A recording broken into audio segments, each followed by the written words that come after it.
क्या करना है, write down the decimal expansion of those rational number in question 1 above which have a terminating decimal expansion.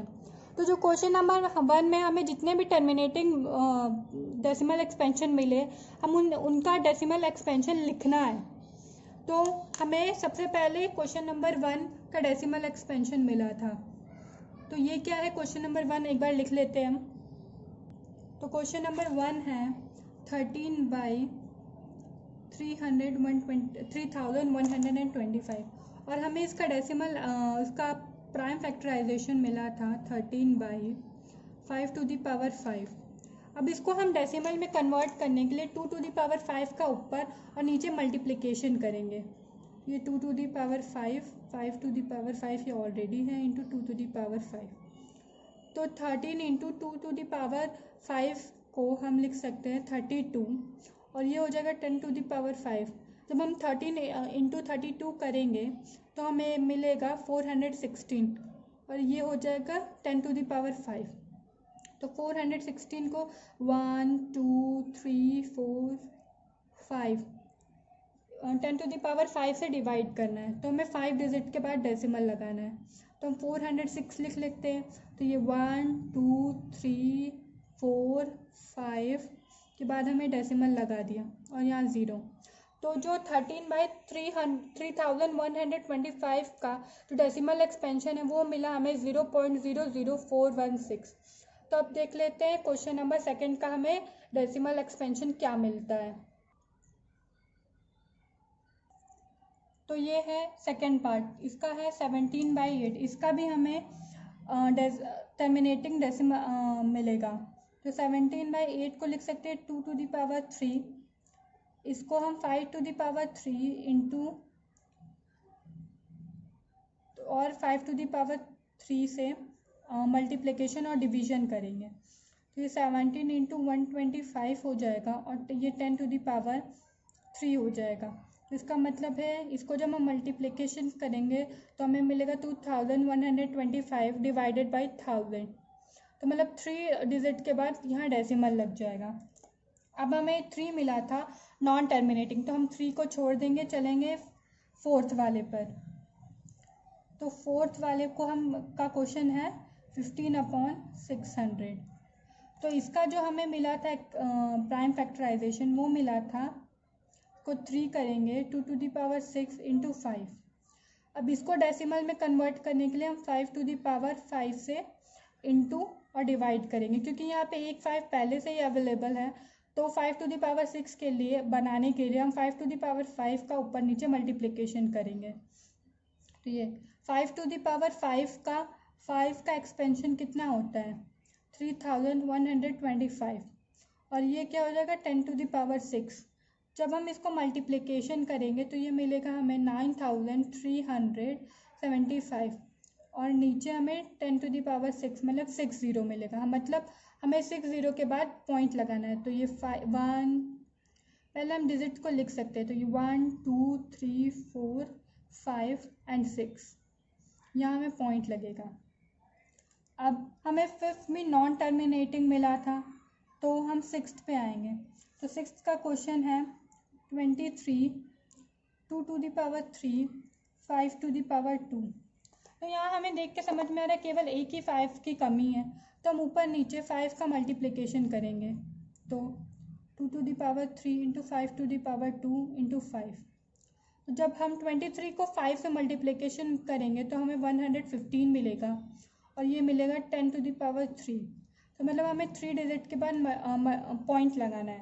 तो इसका जो डेसिमल एक्सपेंशन हमें मिलेगा वो मिलेगा 0.115।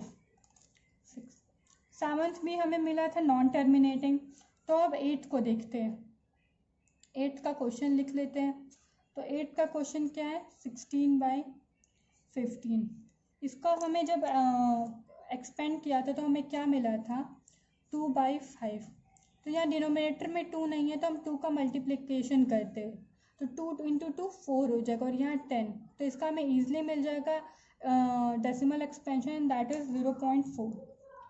अब हमें 8 के बाद 9th भी मिला था टर्मिनेटिंग। तो इसका देख लेते हैं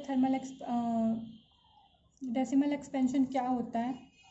तो हमें यहाँ से मिला था ये 7 मिला था, 7 इंटू 2 इंटू 5 मिल गया था। तो ये ऑलरेडी इस फॉर्म में है, तो ये क्या हो जाएगा 7/10। तो इसका जो डेसिमल एक्सपेंशन है 0.7 मिलेगा। और जो लास्ट क्वेश्चन था 10th, वो भी हमें नॉन टर्मिनेटिंग मिला था। तो हमें जितने भी टर्मिनेटिंग डेसिमल्स मिले थे उनका हमने सारा डेसिमल एक्सपेंशन लिख लिया है। अब चलते हैं इस एक्सरसाइज के लास्ट क्वेश्चन। ये एक्सरसाइज आज ख़त्म हो जाएगी, ये इस चैप्टर का लास्ट एक्सरसाइज है। तो चलिए देखते हैं लास्ट क्वेश्चन। तो क्वेश्चन नंबर 3 क्या बोल रहा है, the following real number have decimal expansion as given below. कुछ रियल नंबर है, उनके जो डेसिमल एक्सपेंशन है वो नीचे दिए हुए हैं। In each case decide whether they are rational और नॉट। हमें हर केस में डिसाइड करना है कि ये रैशनल है कि नहीं। If they are rational and of the form p/q, what can you say about the prime factors of q। अगर वो रैशनल नंबर हैं और वो p/q के फॉर्म में है तो हमें क्या बताना है कि उनका जो प्राइम फैक्टर है q के बारे में हमें बताना है। सिर्फ क्या होगा ये नहीं बताना है, केवल q का जो प्राइम फैक्टर है उसके बारे में बताना है। तो ये फर्स्ट क्वेश्चन है। फर्स्ट क्वेश्चन क्या है, 43.1 2 3 4 5 6 7 8 एंड 9।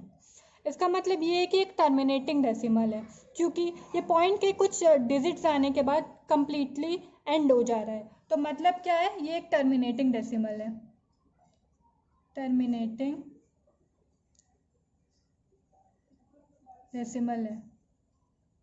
टर्मिनेटिंग डेसिमल क्या होता है, वो रैशनल नंबर ज़रूर होता है, hence it is a rational number.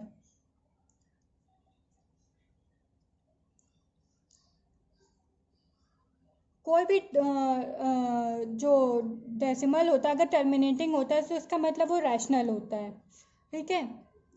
तो और इसका अपोजिट भी उल्टा है कि जो कोई रैशनल नंबर होता है तो उसका जो डेसिमल एक्सपेंशन होगा वो टर्मिनेटिंग ही होगा। अगर वो नॉन टर्मिनेटिंग डेसिमल एक्सपेंशन होगा उसका, तो वो एक नॉन रैशनल नंबर कहलाएगा। तो हमने थ्योरम 1.6 में ये देखा कि अगर किसी का, हमने थ्योरम 1.5 एंड 1.6 से ये देखा, अगर किसी का भी डेसिमल एक्सपेंशन टर्मिनेटिंग होता है तो वो एक रैशनल नंबर होता है, और जो उसका q होता है जो उसे हम p/q के फॉर्म में लिख सकते हैं, और जो q का जो प्राइम फैक्टर होता है, q का प्राइम फैक्टर होता है वो किस फॉर्म में होता है, 2 to the power n and 5 to the power m के फॉर्म में होता है। और इसका कन्वर्स भी उल्टा है। मतलब अगर किसी भी रैशनल नंबर के डिनोमिनेटर का यानी q का prime factorisation 2 to the power n या 5 to the power m के फॉर्म में होता है तो मतलब वो एक रैशनल नंबर होता है। तो हमें यहाँ से पता चल रहा है कि ये एक टर्मिनेटिंग डेसिमल है, इसका मतलब ये एक रैशनल नंबर है। तो इसका q का जो प्राइम फैक्टर होगा वो 2 to the power n into 5 to the power m के फॉर्म में होगा। तो हम इसी कुछ चीज़ को लैंग्वेज में लिख लेते हैं। Hence the prime factors of q is in the form of 2 to the power n into 5 to the power m के फॉर्म में होगा, where m and r are the positive integers या फिर नॉन नेगेटिव इंटीजर। तो ये है question number 3 का second part. इसमें क्या बोला है, 0.120 1200 12000 124 टाइम्स 0 एंड डैश डैश। इसका मतलब है कि ये आगे भी इसी तरह बढ़ता जाएगा। इससे हमें क्लियरली पता चल रहा है कि ये एक नॉन टर्मिनेटिंग डेसिमल है, नॉन टर्मिनेटिंग डेसिमल है। इसका मतलब ये एक रैशनल नंबर नहीं है, it is not a rational number. अगर ये एक रैशनल नंबर नहीं है तो इसके ये p/q के फॉर्म में नहीं लिखा जाएगा, और हमें ये भी नहीं बताना पड़ेगा कि q का जो प्राइम फैक्टर्स है वो क्या क्या है, क्योंकि क्वेश्चन में ये बोल रहा है कि अगर वो रैशनल नंबर होगा तभी हम q के जो प्राइम फैक्टर्स है उसको बता पाएंगे। तो चलते हैं क्वेश्चन नंबर 3 की तरफ। तो क्वेश्चन नंबर 3 यानी कि थर्ड पार्ट, उसका क्वेश्चन है 43.1 2 3 4 5 6 7 8 एंड 9। इसके ऊपर ये बार दिया हुआ है। इस बार का मतलब मैंने आपको अपने फर्स्ट लेक्चर में ही बताया था, लेकिन यहाँ क्वेश्चन आया तो मैं आपको थोड़ा सा रिकॉल करा देती हूँ ये चीज़। इस बार का मतलब होता है कि ये जो नंबर्स है वो बार बार रिपीटिंग हो रहे हैं इन्फिनिटी तक। मतलब 9 के बाद हमें फिर से मिलेगा 1 2 3 4 5 6 7 8 9, एंड देन फिर 9 के बाद 1 2 3 4 5 6 7 8 9 अगेन मिलेगा। ऐसे ये इन्फिनिटी तक चलता जाएगा। इसका मतलब ये भी एक नॉन टर्मिनेटिंग डेसिमल है, नॉन टर्मिनेटिंग डेसिमल है ये एक। अगर ये नॉन टर्मिनेटिंग डेसिमल है तो इसका मतलब ये है कि ये भी एक इरेशनल नंबर है, यानी कि रैशनल नंबर नहीं है।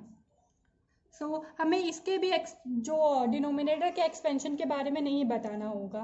अगर आप बताना चाहते तो आप जो हमने थ्योरम पढ़ा था 1.7 उससे बता सकते हैं कि जो इसका डिनोमिनेटर है उसका जो एक्सपेंशन होगा वो 2 टू द पावर n और 5 टू द पावर m के फॉर्म में नहीं होगा, इसीलिए जो इसका जो डेसिमल एक्सपेंशन है वो नॉन टर्मिनेटिंग है। तो ये एक्सरसाइज आज यहीं ख़त्म होती है। हम नेक्स्ट लेक्चर में नेक्स्ट एक्सरसाइज भी स्टार्ट करेंगे और नेक्स्ट यूनिट भी स्टार्ट करेंगे, मतलब नेक्स्ट चैप्टर स्टार्ट करेंगे। तो आज के लिए बस इतना ही। Thank you.